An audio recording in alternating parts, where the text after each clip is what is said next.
Welcome back, every pony. My name is Drummy. And I'm Mr. Gamer. Hello, Mr. Gamer. Welcome back. After our little bit of break in between last episode and this episode, we got a chance to head to our respective corners and do our research. I am very happy with our first episode in that we were able to bring that fire that we have in our conversations. When I'm editing the video, and I'm still editing it right now as of this video, you can see there's so much passion behind our arguments. It's like, I'm fighting for what I believe is right. And this episode is absolutely, it's absolutely no exception to that rule. What and you know. And why would it be? I mean, you and I are able to discuss the facts of why Bravely Default is such an amazing video game. I don't see why we would not be fired up about that. I'm so fired up against you because I can't agree. Now, normally on this show, it's for the folks at home, we would normally start our shows with a little disclaimer saying that the views on this program are not representative of the actual points of views of each of us, and sometimes we take a point that's opposite of our core beliefs, and we argue a point for its merits and not for the sake. No. This time it's personal. This man right here, Mr. Gamer, deliberately undershot me by picking a topic he knew I was gonna want to pick. He knew it.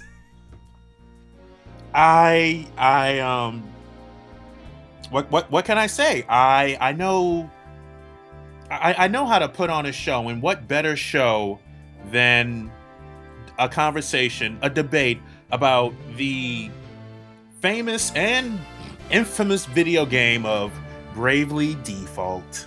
Oh, I know I am going to get some flack for this, because there's so many people who love this game. There's so many.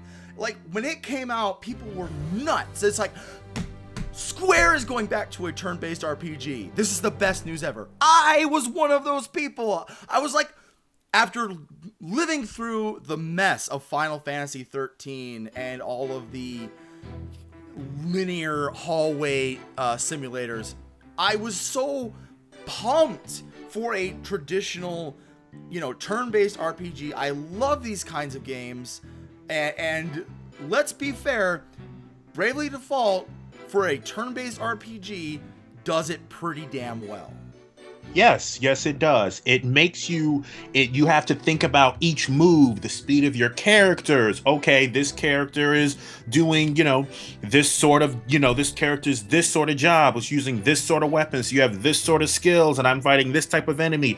It's a game that really makes you strategize and makes you think, and it's not your standard, I'm level 7, you're level 6, and I have a weapon with the most attack, so I'm just gonna keep pounding at you until I eventually win.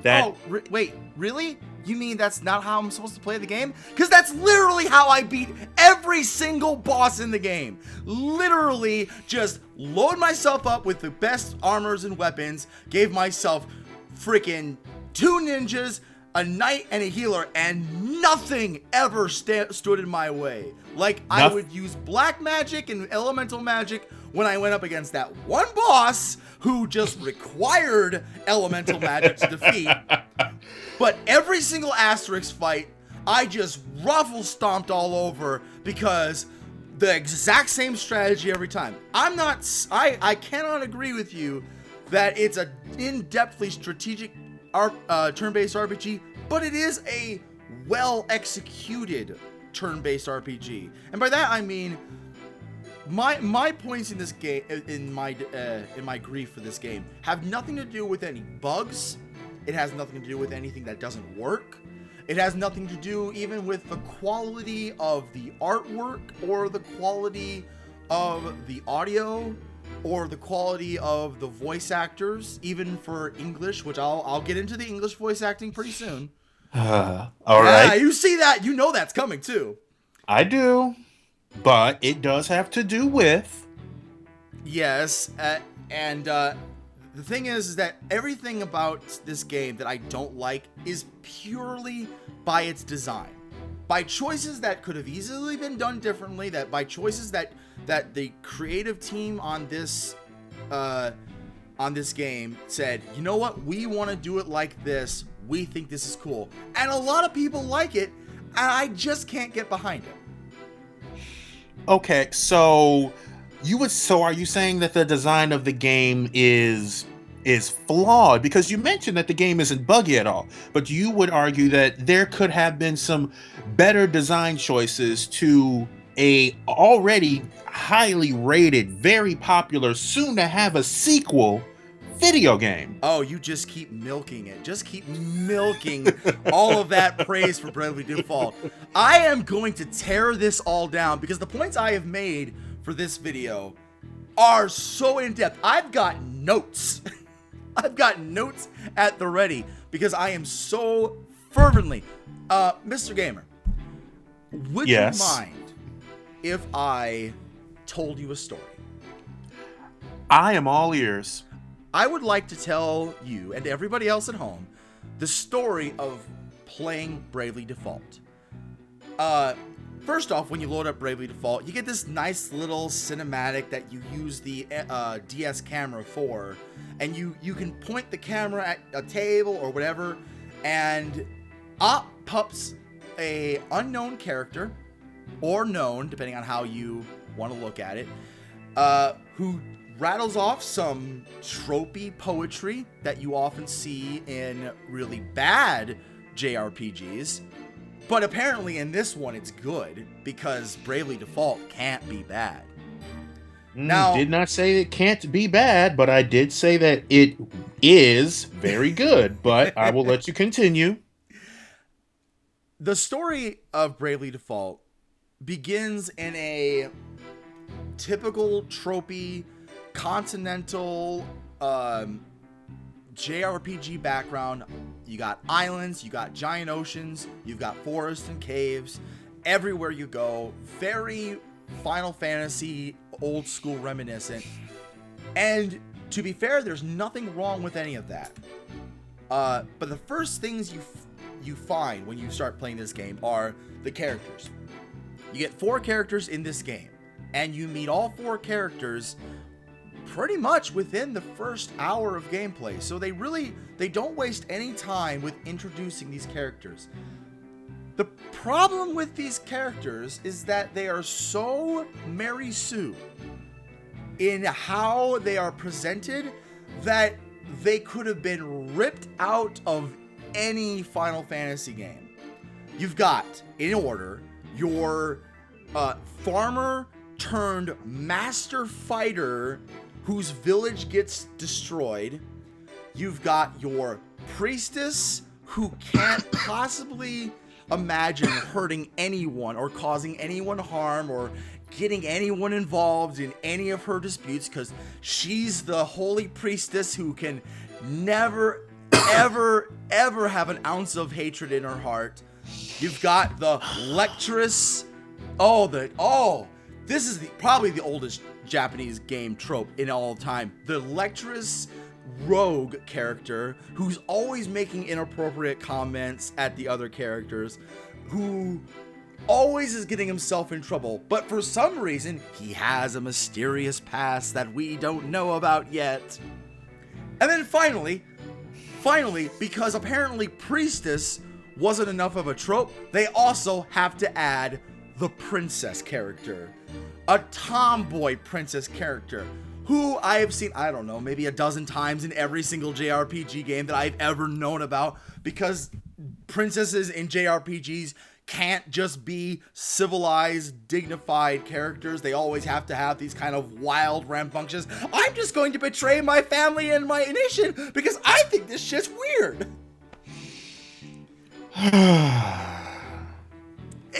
So far, Mr. Gamer, is there anything that I've said that you would have a problem with?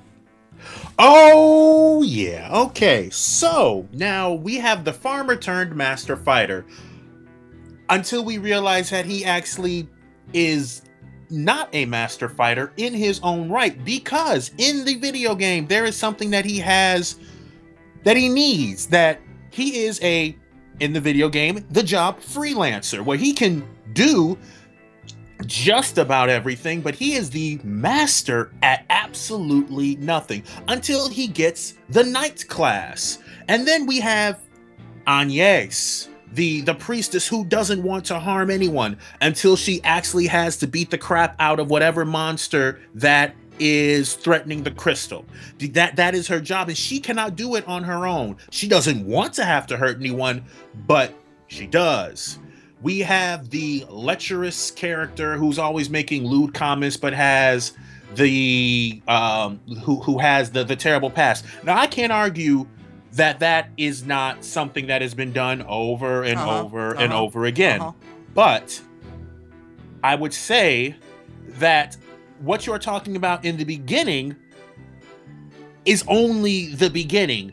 Further playing through of the game, you start to understand the characters more, as a video game should make you do.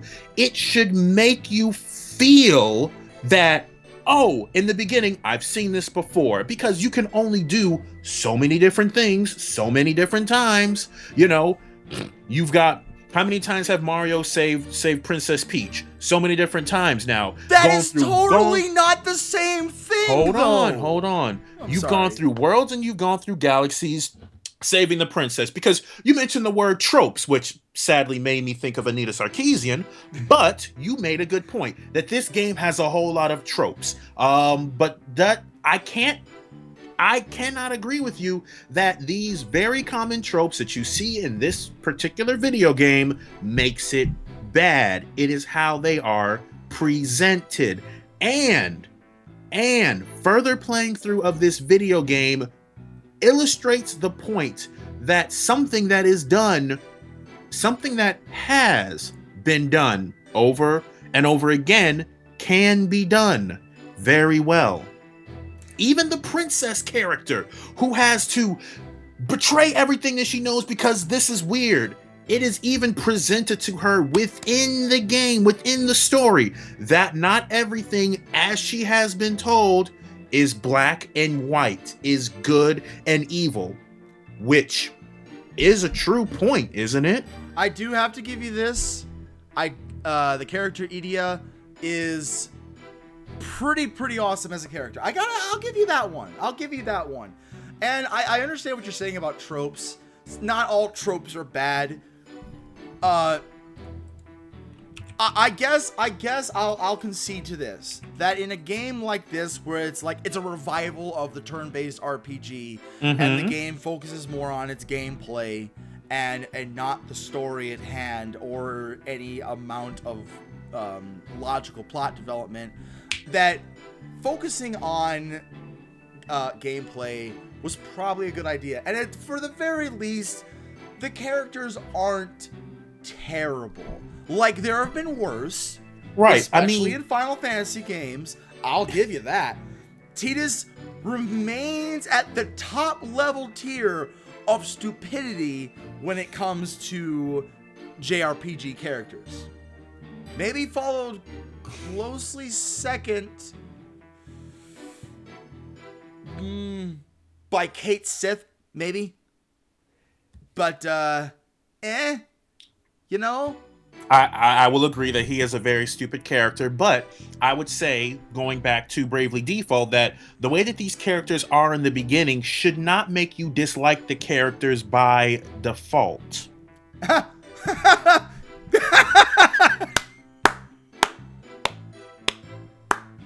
And with that, you've hit on a very interesting point about this video game, the gameplay. And I will start off, the foundation of why this video game is so awesome is the gameplay itself. You have the capability, as you mentioned, where you can choose a knight, like 2 knights, a ninja, and a black mage character, and you can pretty much get through the game with very, very little problems. But just like with any RPG, you have many options. You have so many jobs to choose from. You could be You could be a performer, you could be a Valkyrie, you could be a vampire. By the way, fuck that class. That was one of the hardest things to get. But you could be whatever job you wanted. You had so many choices versus you're limited to whatever weapon, you're limited to the character who can do that thing, or I can choose a character and have them and have a Rolodex. Yeah, going old school, a Rolodex of whatever type of job that I want. I have that freedom, I have that capability.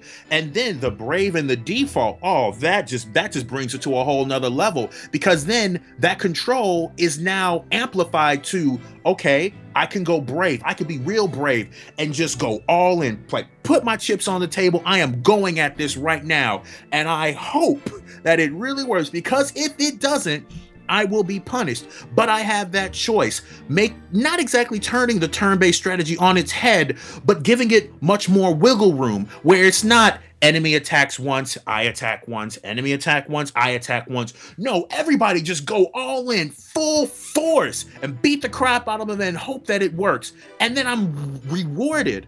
I'm rewarded for that by more gold, more EXP, especially if I keep this on a streak.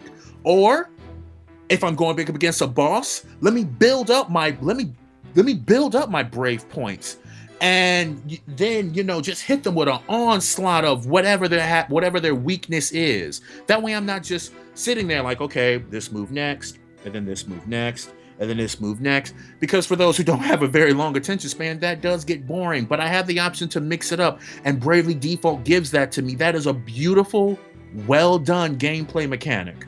Now, I must argue with you on at least some of these points. First off, I will concede you this. As a gameplay mechanic, the Bravely Default system is probably the best idea this game came up with.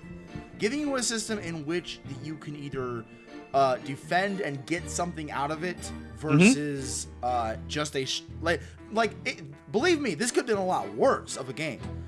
It could have been a game in which they just used the very basics of attack, defend, spells, and that's it. And to be fair, if Square had done that, most of us would still be like, it's a new JRPG, turn-based strategy. This is awesome. Like, they didn't have to do anything special with it, but they did. I'll concede you that. I do have a problem with your idea of strategy, because most every enemy goes down with the same weakness, and that is use weapon on face. As soon as you understand that, all you have to do is have one character. And through most of my play, I only had one character who did real damage, and everyone else just kind of supported that one character. And that one character would default, and then brave for like 5-6 attacks and wipe out literally anything. And I don't know why this was just me, but I think I know why. In order to illustrate that point, though, I need to be able to continue my story that I was telling earlier. Would that be all right? That would be all right. So let's continue on, because you have these 4 characters, and throughout the game, you meet bosses. And these bosses have items called asterisks. Each of these bosses are, well, I'll give you this, they're actually relatively interesting characters. You've got the healer. I was gonna say your webcam went out a little while ago. It's okay. Okay, so you've got the healer character, who is actually a sadistic, terrible woman. You've got the monk, who's just this burly dude, which is not what you would normally think, or at least what us Americans would think of when you think of monks. You've got your ravenous, savage hunters. Your webcam went out again, by the way. I don't know why, but you've got your summoners and your other mages, who are just like, they're not an embodiment of the tropes of their class, but their characters in and of themselves are tropes. It's almost as if they took tropes of different kind of character classes and applied them to new characters. That's not bad. That's not bad. I'm not going to spend a lot of time arguing on that point. But you go around, and the game mechanic of finding these bosses to unlock the classes, like you said, I think you said it was Vampire, that you said was pretty much the hardest one. Yeah, getting the vampire job was very difficult. Right. We'll get into that because that's a much later thing. Now, that's of course not the main plot of the story, however, because the main plot of the story revolves around Anya or Agnes or Agnes, however you want to pronounce it. Yes. So Anya or Agnes, which one am I going to go with? I'll just go with Agnes because I think. I mean, they. That's the thing. I played with Japanese voice acting. Did you play with English? I believe I played with English. Yes, I played with English. Do you remember what they called her in English? Agnes. Agnes. Well, they called her Agnes in the Japanese version too. So Agnes, along with her fairy partner Eri, haha, it's a fairy without the F. Right. Ha ha ha ha. So Agnes and her partner Eri are going around trying to heal the crystals. 4 crystals of different elements that somehow stabilize the world. That if without them, there's plagues, the water is polluted, and behind it all is the opposing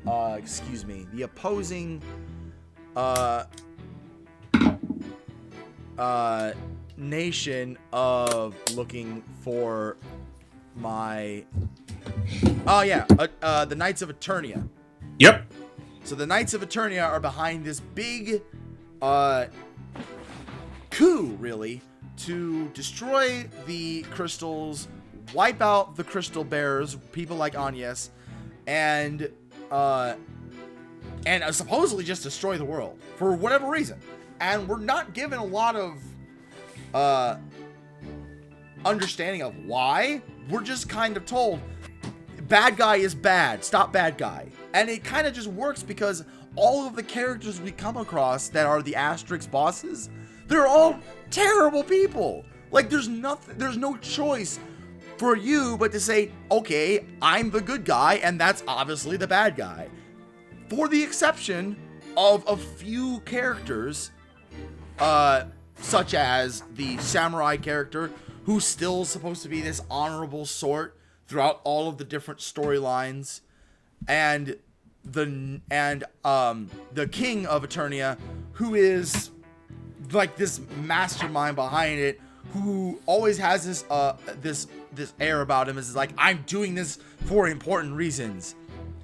So, long story short, the characters go around from city to city, trying to stop the Knights of Eternia and the Black Blades, who are the group of Asterix. Trying to stop them from basically ruining the world.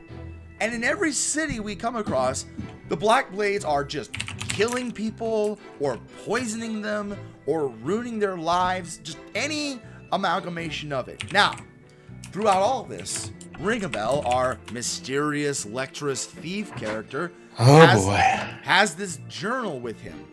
And this journal slowly but surely unlocks these little tidbits of information from who knows what. This Deus Ex Machina book is one of the weirdest things about this story. Now, after completing the game, I get it. I know why it's there. I get what it's for. I get the whole plot point of it. But as an introduction to it, I kept looking at this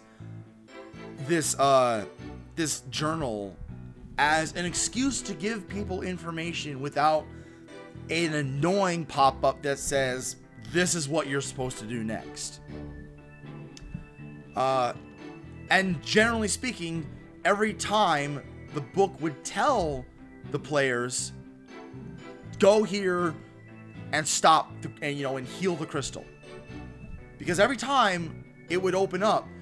Ring a Bell would read, oh, we go here, and we either heal the crystal or we stop the black blades, and all that. And every time they get to a crystal, there's a evil creature guarding it, who you have to destroy, and then you heal the crystal through like a little mini game, right? Mini game, but yes, you heal the crystal. You kill a boss, you heal the crystal. And before getting to the crystal, you have to solve all the problems of a certain area. Either Florum with its poisoning, or you have to go, you have to go, I forget what the name of the other, nation is, but you have to go to the Earth Crystal, and you have to, stop the warring that's there. You have to go to the Wind Crystal and stop the mayor who's a tyrant. You solve the problems of the area, and then you go heal the crystal, and then you rinse and repeat for each new crystal until you get to the last crystal, which is the Eternian crystal. And you don't really solve the problems that are there, but you kind of wrap up some of the plot points of the world, learning about some of the different characters, getting introduced to more characters before you actually break through to the final crystal. I mean, I know there's a lot more to it, but that's basically what happens. Well, yeah, I mean the hidden stories behind all the bosses of them being terrible people and what they're doing, like, the Red Mage character. The Red Mage character was cool. The fact that he here's the thing. When we get more into the story, you realize that he wasn't so much on his own as he was appearing to be on his own. Which goes into like something that happens later, but I don't want to go to just yet because that's a big point later. But here's what I'd like to say. All up until this point, and this comprises the first 4 chapters of the game. The first chapter is going to get to the first crystal and heal it. The second chapter is getting to the second crystal and healing it. The third chapter is getting to the third, and then the fourth. And I think part of the 4th chapter or the 5th chapter is guiding your airship through the light, which is supposed to heal everything. So these first 5 chapters of the game are amazing. Hands down. I'm not even gonna say anything bad, because these first 4 to 5 chapters of the game is what most people played when they reviewed it. You're talking your Pro Jareds, your Gerards, your Metacritics. Most people, when they reviewed this game, played the first 4 or 5 chapters and liked them. I was enthralled by it. Because I love job class systems, right? I love those. I am the biggest fan of Final Fantasy Tactics, where you develop your team into different job classes, mixing up their abilities. I had a pirate who dual wielded the ninja skill, or actually I think it was the other way around. It was a ninja who used axes. It was one of the others. I had a monk. I had Ringabel as a monk character who just did like huge burst damage. I had Idia as the dual wielding axe lady who just did consistent dual wielding damage and melee damage. Combining that with the sword element power, I had Agnes. I had as my knight, right? Mm-hmm. Big burly knight. Always only took 1 damage because of all the armor I threw on her. By the end of the 4th or 5th chapter, when you get to the end with the light, I was very happy. I was pretty much ready for a final boss. And then imagine my surprise as we start going through the light and we get some plot plot convenience of, oh no, this can't be the end. And one of the Black Blades, Alternus, loses his helmet and it's revealed, oh no, he looks like Ring-a-Bell. And then I kind of realized, this is a lot of things to throw onto me if this is like the end of the game. And then I realized, it's not the end of the game. Ah, that amazing moment. So, imagine my surprise then when we come out of the portal and I wake up back in the original town where I am told by plot convenience that we must be back in time. Because, one, there can't be any other explanation. And two, it can't possibly be that one character who's been with us the whole time who said, oh no, absolutely, if you do this, the whole world will be saved. And it's like, hey, Eri, didn't fucking happen, did it? And suddenly, we start to walk down the familiar road of, we've got to add more to our game, so the character's intelligence has to take a dip. Just a little dip. Enough to suspend disbelief that something's really freaking wrong here. The thing that was supposed to happen literally didn't do anything, right? So we're told we have to go and re-heal the crystals. Now this first time I was kind of confused, but I was still okay.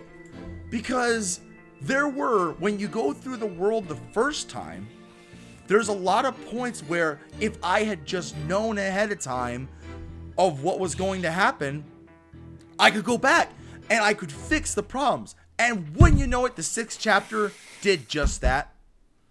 The 6th chapter just did just that. You go around from town to town. You are able to get a head start on the plots that are going in each town. And all the asterisks are like, what the hell? How did you know? And I was like, hey, time travel, I guess. No, there is no guess. It was time travel-ish. No, not time travel, as we will soon learn. It wasn't time travel, it was multiverse theory. Even though it appeared that there was actually... Oh boy, we can't start throwing in theories. No. Let's not go down that road. Nope. I'm not gonna question this game's multiverse theories. Oh boy. I'm just gonna accept it as it is, and we're gonna go on. Now, in the second world, they take a lot of the asterisk bosses that you faced before and mix them up.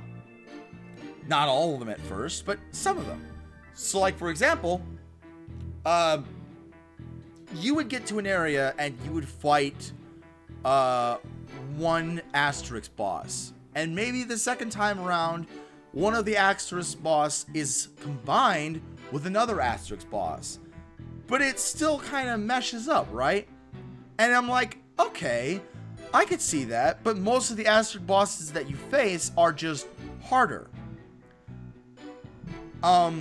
In this, what I would like to call the second time around that you go through this world, I'm still enjoying it, but I'm still confused because throughout all of this, I'm not getting any more plot to what's happening.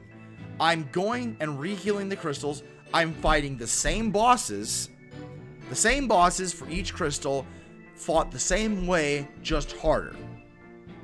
I'm grinding, I'm getting my job classes, and I believe it's by the end of the second time around, I'm at max level.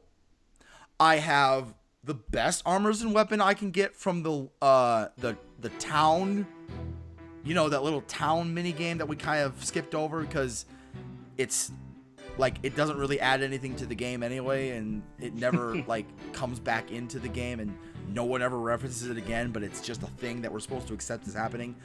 Anyway, I got the best armor and weapons I could. All of my town stores are maxed. I have all of my job classes pretty much maxed. I have levels maxed. I know all of my skills, and I'm to the end, and we get to the light, and we go through the light, and then we're right back where we started. Really frustrates you, huh? Yeah, it really frustrates me. It really makes you wonder, like, what's going on? Why are we doing this? I seem to have everything I need to progress. There should be more. I should be getting more, right? It really makes you feel that way, huh? No, it doesn't. It makes me mad. It makes me mad because it's by the third time around, and I'm going to have to admit this, it's by the third time around that I'm talking with Don. Don from the show, Don, of course. And I'm talking with Don. I'm like, I just don't get it. Like, this is the third time. And he lets it go that, oh yeah, you actually have to go through about 5 or 6 times. My eyes pop open. And I'm thinking, why? Because, and this is the truth, by the third time around, after I've gone through the light 2 times, I immediately think, okay, there's no reason to keep doing this. Now, one thing of note is that when you go to heal the crystals, Aerie says, but you can't, like, keep overdo it. Can't overdo it. Or you'll break it. And I'm like, so there's a possibility I could break it. I kid you not, by the second time around, I was already saying, well, why don't I just break it? But I didn't. Because I'm like, okay, I don't know what's going to happen or if it'll even let me. So I'll just go along with it. It wasn't completely obvious at the time that I was supposed to break the crystals, but at the same time, I wasn't actually supposed to break the crystals, right? Because in order to get the quote-unquote true ending of the game, you do have to keep going through it. Yep, going through each of the worlds. Let's just call them worlds. Sure. Going through each of the worlds, yes. Sure, because it is revealed at the end that each of these go-arounds, as I'm calling them, is just another universe. And all of these worlds, these universes, are linked together by this big bad guy who we don't hear anything about until the very, very end. Mm-hmm. We also get a separate plot point from 2 of the characters, the vampire DeRosso and the I don't remember what his class was, but it was like the summoner. It was like the alternative summoner. Do you remember what his class was called? The alternative summoner? Yeah, because he did summonings, but it was like summonings that buffed people. Summonings? That Yulana. His name was Yulan. Yuliana. He was the other Lectress old character in the game. Ah, yes. Now I remember. Yeah, he did. Yeah, he summoned beasts that gave you. Well, that was the summoner. Yeah, he did this. He did the summonings, but the summonings were buffs instead of damage. And the summoner summoned beasts and it did damage. By the way, by the second time around, I had already unlocked all of the summons too. So the only thing I hadn't unlocked by the second time around was the vampire class. And let's face it, by the time you get the vampire class, it has limited usability. It's not actually that good unless you combine it with thief and or monk. Mm-hmm. So for me, because I don't really like thief class, that's just my thing, and the vampire for me was just like, oh, you could do this, and I was like, well, I already have my whole team of people that I absolutely love, so no. It's at this point, I think that it's important to note that I am getting upset. Oh, I can hear it and I can feel it. Yeah. Because I've been there. I understand the frustration of the repetitiveness that this video game puts you through when at the time that you were stuck in the cycle, nothing was necessarily explained to you. Nothing was fed to you as to why this is happening. Because my first playthrough, like very first, I wasn't really paying attention because it was like, okay, Breathing life into the crystal, breathing life into the crystal. Oh wow, Ares said something different this time. What happens if I keep going? And what happens if I keep going again? And then I got scared, like, okay, maybe I shouldn't. I'm only like, like level 6. I don't need to do this. Like, right, because you don't know, right?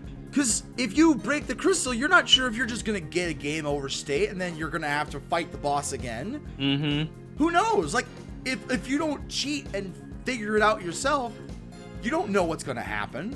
Right. But throughout the game, Yuliana and Doroso, who are two characters who just happen to know more than everybody else, continue to tell you things like, always question what you think you know. And I'm thinking, well, I think I'm supposed to keep healing these crystals, but that's the thing I'm supposed to question, right? So obviously the answer is break the crystals. So that's what I did. On my third time around, I was like, screw this. Why am I still doing this? This is obviously a bad thing, right?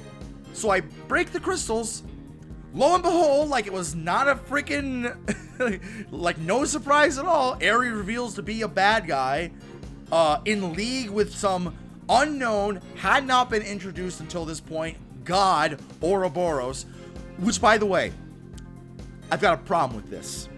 I gotta make this point right now. Are you familiar with Ouroboros? In the word and then in many games, yes. Yeah. The Ouroboros is a Mayan symbol. It's very familiar to me because it was an element of the game Xenogears that me and Don played. It is actually the name of the final boss, Ouroboros. And it refers to a Mayan symbol of a snake that's eating itself. And it's basically, it's a symbol of rebirth. So the fact that this god that is trying to devour all these worlds is named Ouroboros is like, really? That's not really, like, your reference doesn't match the character, but that's fine. You know what? I'm gonna let that go.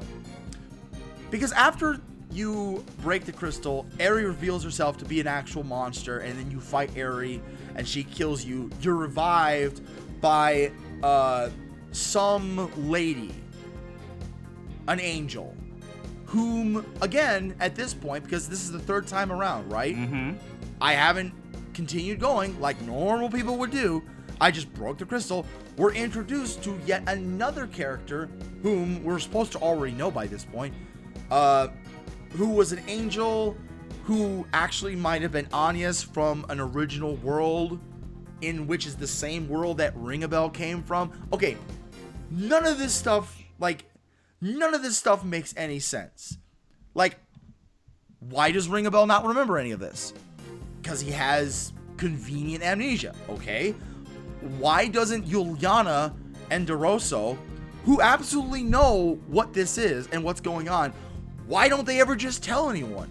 Because it's revealed that Yuliana knows for sure that Aerie is in league with some monster named Ouroboros. He knows. Why doesn't he just come out and say it? Because the plan, which was to end this cycle, it would not end properly, because if that were to happen and Yolanda would just simply say, Aerie is this terrible monster. Right. Hypothetically speaking, if that were to happen, you would fight, right? Because Aerie's true form would be revealed, right? Yes. Now, given that you're saying that the repetitiveness shouldn't have happened, Yolanda knew all this, should have told you about it. Not only right? not only Yuliana, right? But Doroso knew it. Mm-hmm. The King of Turnia had an idea. Right. He didn't know it, but that's what he was going off of. We learned that the King of Turnia is doing all this because of how the Crystal Orthodoxy was actually this big evil. Oh, by the way, big surprise, a Japanese RPG has the church as the bad guy. Yeah, I heard that snort. But okay. Let's get to let's get further on into the end, right? Right. So you are given power to defeat the boss by going through all the other worlds, by like, and if you were to pass someone during Street Pass, their world will be giving you power. Okay, hold on. You're not honestly trying to argue that the Street Pass is a legitimate part of the plot?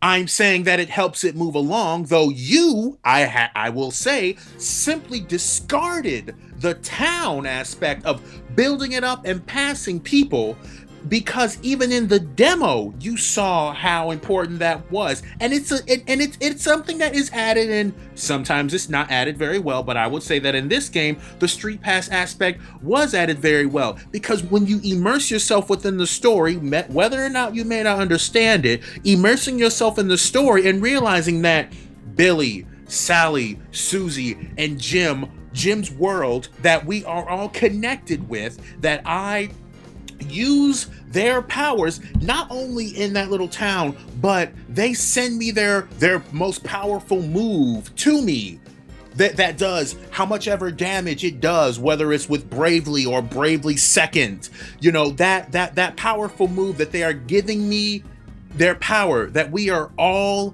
connected, and with our connected and combined powers we could end this cycle. Yes, I'm going to mention that beautiful Street Pass ability. Yes, I'm going to mention how your connection with each of the people that you Street Pass in their worlds make the story greater and gives you that immersion. Yes, I'm going to mention how that is an amazing thing that they added, and I will argue that it was one of the best implementations of Street Pass, and it made me want to Street Pass, especially when I used Jim's move that did 20,000 damage, and oh look, I happen to need Jim's move once again. Hey, where's Jim? Street Pass. Oh, I got some more villagers to make my town better, to get myself those items that you said that you already had, but in order to get all those really good items, I need to make sure that my town was leveled up. Man, the only way that I can make sure that happened was with Street Pass. Two things. One, as I had mentioned, by the end of the second go around, the second world, I had already had that maxed out. All the shops, all the armor, all the weapons. The only thing I hadn't done was fight the bosses, which I didn't care, because the bosses were of such high level and such difficulty, and the payout was so small that it didn't mean anything to me. So by the end of the second time around, none of that mattered. And yes, having Don Street Pass with me so that I could use his Street Pass character to help me level up classes, because when you first start a class, you don't have any abilities for it, right? But once you start adding other Street Pass characters or other people that you Street Pass with in, you get all of their classes as well. So to be fair, I was able to use Don's character to help my game as well. That was actually pretty cool, because it allows you to really get a feel for a class without having to build it up. At the same time, though, it wouldn't have hurt it at all if you had forced me to grind the character out a little bit. Let's move on from that, though. Okay.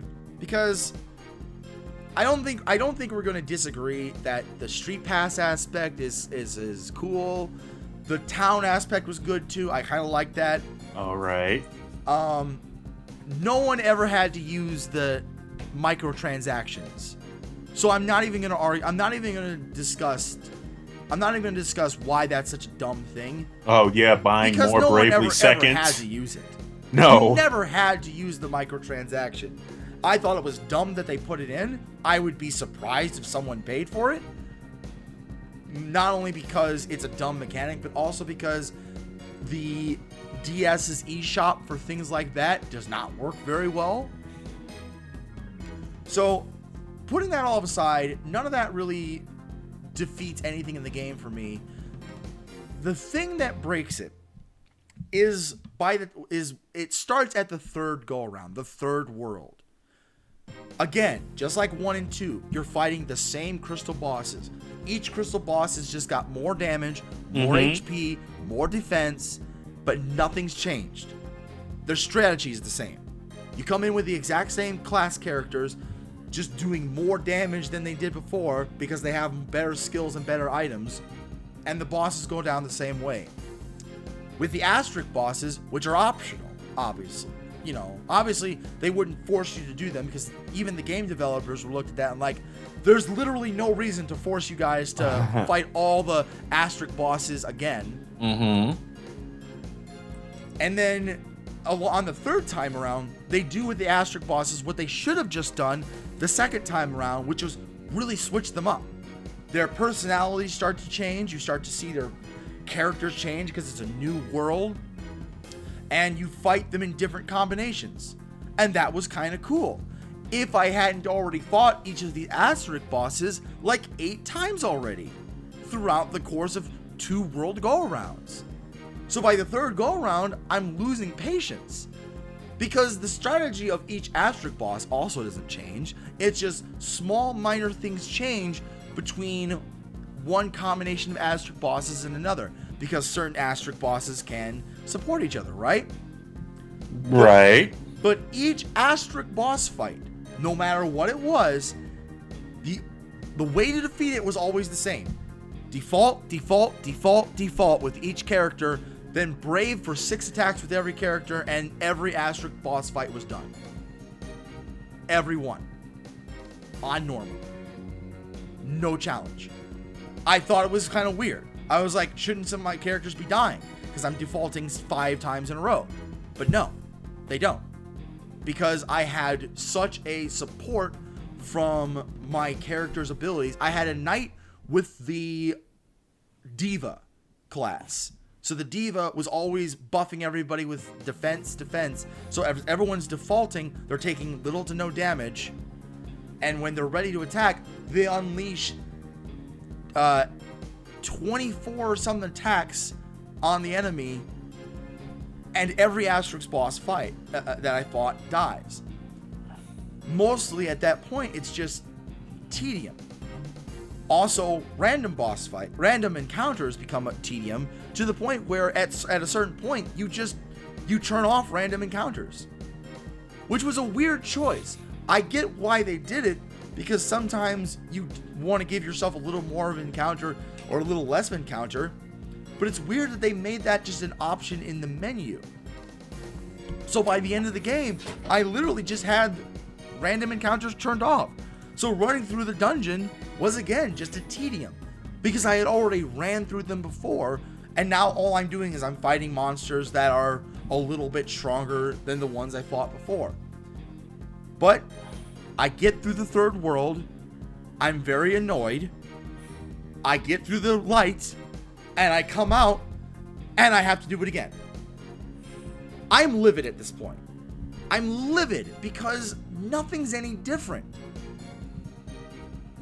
You get a little bit of extra plot point, and I believe it's by the 4th go around that Juliana finally admits, oh yeah, I totally know that Eri is a demon, but I've just neglected to tell you.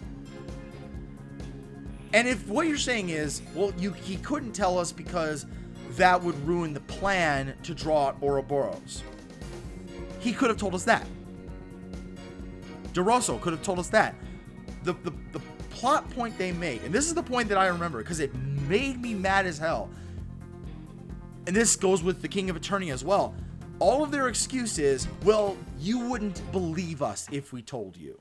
And I literally threw down the DS and I was like, no, I would believe you, because obviously I have to question what you're doing, and you not giving me an answer is the problem. So the 4th go around, I go through.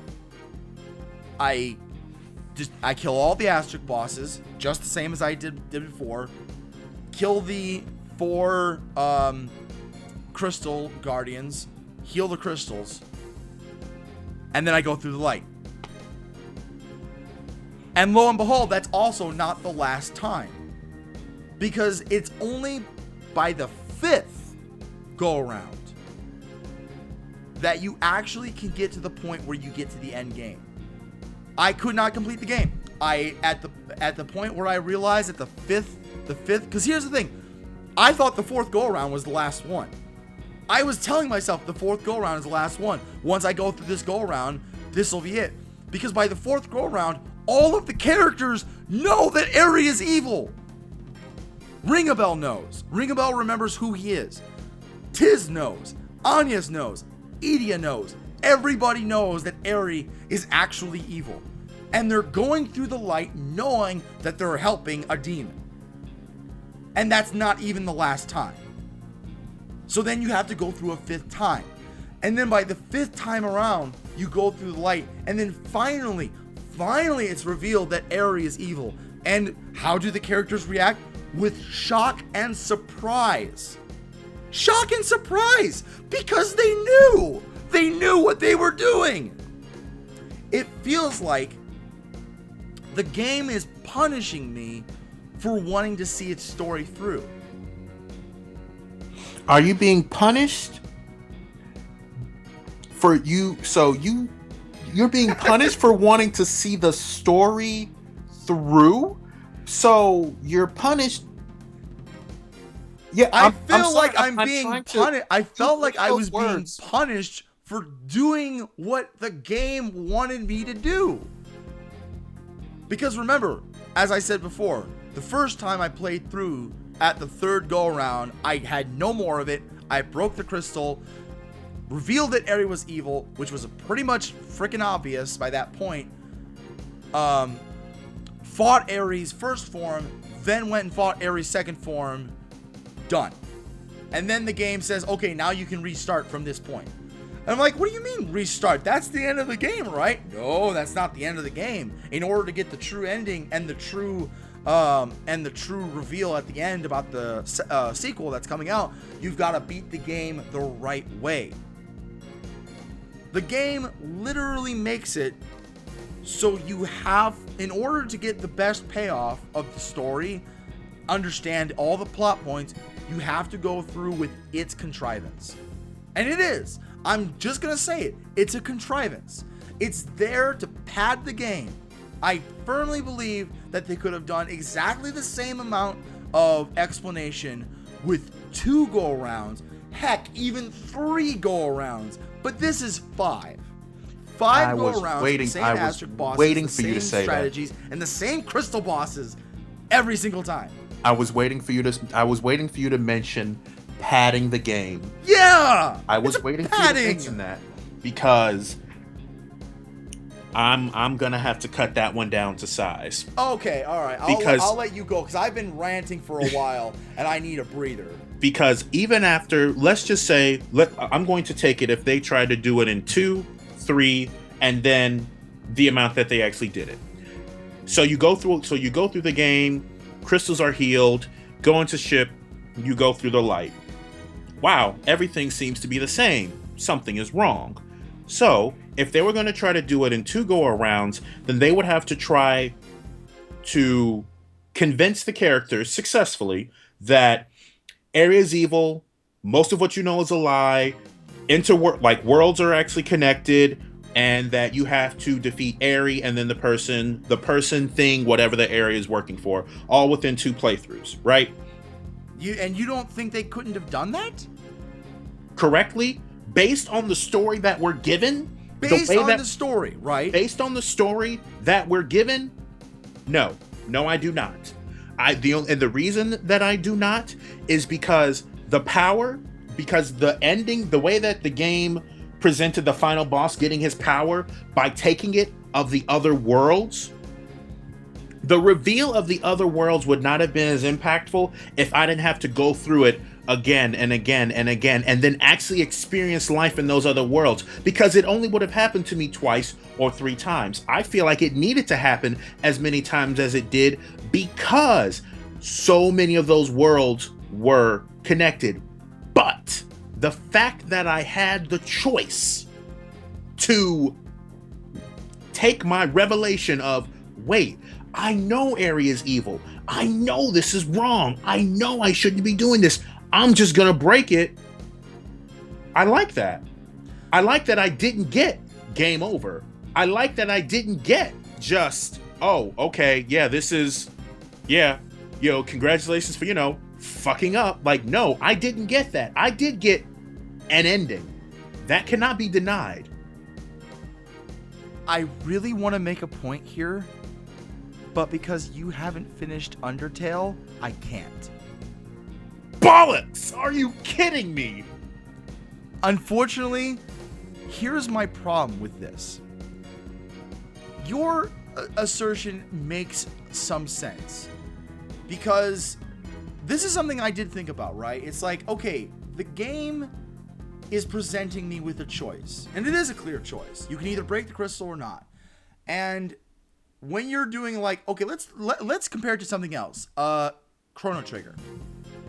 That's probably something easier to compare it to. In Chrono Trigger, the first time you play through the game, you have pretty much two optional ways to beat the game. You either beat the game with Chrono or you beat the game without Chrono. Mm-hmm. Or conversely, you can add or subtract Magus from that equation. Mm-hmm. So the first go around in the game, you have two concrete ways that you can finish the game. Both give you an ending. Both unlock New Game Plus. Both give you a concise saying, this is the end, this is the true end. You can play New Game Plus to unlock new ways to beat the game, but this is generally the finished game that you chose. In Bravely Default, you do not get that. You get two choices. You break the crystal, or you see the story through. If you break the crystal, you miss out on most of the character motivations for DeRosso, for Juliana, for the Angel, for Ringabel. You miss out on the most important thing, that Tiz is a chosen hero. Mm-hmm.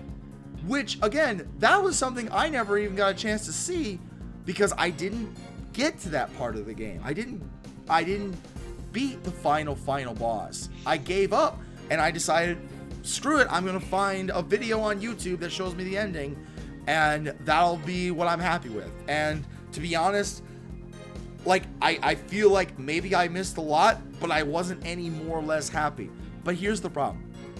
When you choose to make the choice to break the crystal on your own, you feel at first like you're rewarded because you were smart enough to figure it out. But then the game does something that kind of diminishes that. The way that the game is set up is that there are 9 chapters. There's, I think, 9 or 10 or even maybe 11 chapters. 10 chapters plus the final chapter, as it's called, right? Right. Because you go through the first world, which is 4 or 5 chapters. Then you go through the world again, which is a 6th chapter. 7th for the 3rd, 8th for the 4th, 9th for the 5th. So there's 9 chapters plus what's called the final chapter. And the final chapter is different depending on how you chose to get there.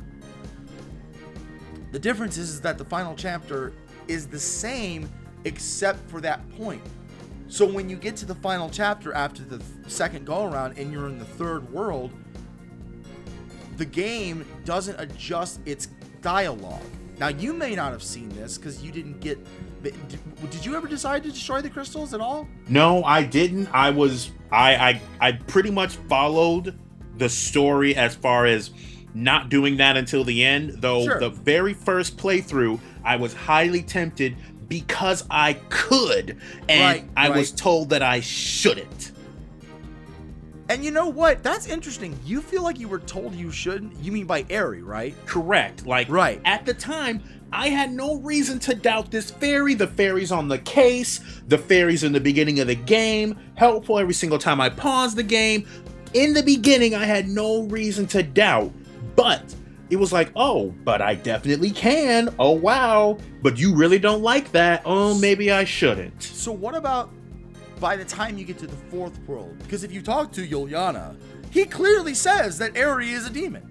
Right. Because the whole plot point revolves around how Juliana and DeRosso were fighting, and that their fighting brought about a monster that the angel, who is Anya from another world, had to appear and save everyone, and that with Anya or with the situation was Aerie. And so Juliana spells it out. That bitch is evil. Don't believe her. So what about at that point? Didn't you feel like maybe the game was just telling you, screw it, you're going to keep doing this again and again until you break the crystal? Because that's how I felt. I felt like based on the fact that I was doing things over and over again, and I was understanding that, okay, my progression throughout this game is still getting me somewhere else because the chapters were progressing. Now, had it been I gone through the light and there would have been nothing, like I had just gone through the light and then, oh, I'm back square one. Now, let me rephrase that. Had I gone through the light and everything had reset completely, right, like you had gone back literally to the beginning of the game and everything, like Metal Gear Solid 5 did. Now, what I would final chapter where you literally just go back to the beginning. I would have your same anger had everything restarted from the beginning, but I still maintain knowledge. Ring a Bell's book was still edited. I still had items. I still had all that. So from there, I still had that, I'm going to call it the nugget of truth, that there's a reason for this. I have to keep going because things did not 100% completely reset. I just went into a different world, and it was at that realization, that meta realization, that, oh, this is just another world. The characters don't know that, but I do, because I still have the items, I still have the knowledge, but things are just sort of kind of different, but still the same. This is just another world, so let me keep going. And even where I knew, oh yeah, this bitch, like, okay, yeah, sure, fairy, actually, screw you and everything you stand for, I knew that, but I was still playing as those four, and story-wise had to progress with that. So this is a very interesting point. I kind of felt like this is how it was going to get to, and this is actually where our debate ends, because we've now reached the point where we understand each other on the differences of our playthroughs, and we understand each other on the differences in which we enjoyed certain parts of the game. But here's where the debate really boils down to. It's a debate between story and gameplay. On your hand, and Don shares this point of view, by the way, that the story is more important than the gameplay. Now, the gameplay is good, right? None of us are arguing that this gameplay is bad. But for you, going through the boss fights again and again and again, like when you went through each other time, did you also face all the asterisk boss fights again? Yes. Even though those were optional? So you went through. Like, did you enjoy that? Was that fun? The only reason I enjoyed it was because I was stronger. I knew more. So it wasn't so it wasn't me going through it exactly the same. But like I said, I knew that. My characters did not. Yeah. So I enjoyed the realization of, wait, this isn't the exact same world. Oh wait, Ring a Bell's book is constantly updating. Oh wait, these characters are acting different because I'm here sooner. Or sure. But here I got a question. When did you reach max level? I reached max level. I actually don't remember when I reached max level, because it got to a point where I was like the enemies, like the random encounters, they weren't doing anything for me. But I think I reached max level after I reached max level. I don't exactly remember when. I think it was during one of the repetitive chapters where I wanted to try and defeat the vampire to get that job class. But right, you basically you cannot get to max level, or with all job classes anyway, until at least the second go around, because you don't unlock the Dark Knight until the until the end of the first world, and you can't even unlock the vampire until your second go around anyway. Right. So I know that it took a while for me to get max level. For me, by the time I got to the fourth crystal in the second world, I had every job class except vampire maxed out. I had everyone at max level, and all of the weapons and armor that I was getting from monsters and fights and bosses and whatever were nowhere near as good as the things that I had gotten from the town. According to Don, however, is that if I used the thief class, I could have used that to abuse and get better weapons and armor. But that didn't really mean anything because I was already at a high enough level. Like the gameplay didn't force feed me into a strategy, but clearly I was focusing on my own optimal strategy, and because of that, there wasn't anything more for me to get. So I was fighting bosses more for like the bragging rights, I guess. Here's what I'm trying to get at. For you and Don, and for probably a lot of people, you understand that the story had to be the way it was because that's how it was. Because Ouroboros was creating these links to worlds and was consuming them. Mm-hmm. So if it was only 2 worlds, it would be kind of weird. And it had to be a lot of them. But on my side, it's like, okay, I get that, but I'm too much of the meta in the game. I couldn't get as much into the characters as other people could. And I kept arguing with the characters like, no, you don't, like, obviously you should know that this is wrong because I'm here with you experiencing the same thing you're experiencing. So you should be able to tell that there's another way. But when you do that, when you break the crystal, you don't get to fight Ouroboros, for one. Right. That boss fight gets skipped. And at the end of that playthrough, the game literally spells it out for you. You messed up. When you get to that end of that game, all of the characters are lamenting because they realize we're still screwed. Something else is going to happen and we're not going to be able to do anything about it because we won't know. And the game punishes you. Not because of its storyline, but it just punishes you for doing what should have just made sense. Not to mention, everyone by this point already knows that by the end of Bravely Default, when you beat the game the true way, you get this really cool reveal cutscene of the sequel, Bravely Second. But you don't get that if you beat the game my way. So these are the reasons why, for me, I can't forgive the gameplay for putting me through this rotation of boss fights because the story mandated it. I feel like it could have been done better. It could have been done in a way that it didn't force me to play for another 20 hours as I, grounded through all of these boss fights and asterisk boss fights, completely, in most cases, ignoring random encounters because I had no more reason to fight random encounters at all. And for me, like, the story didn't make up for that.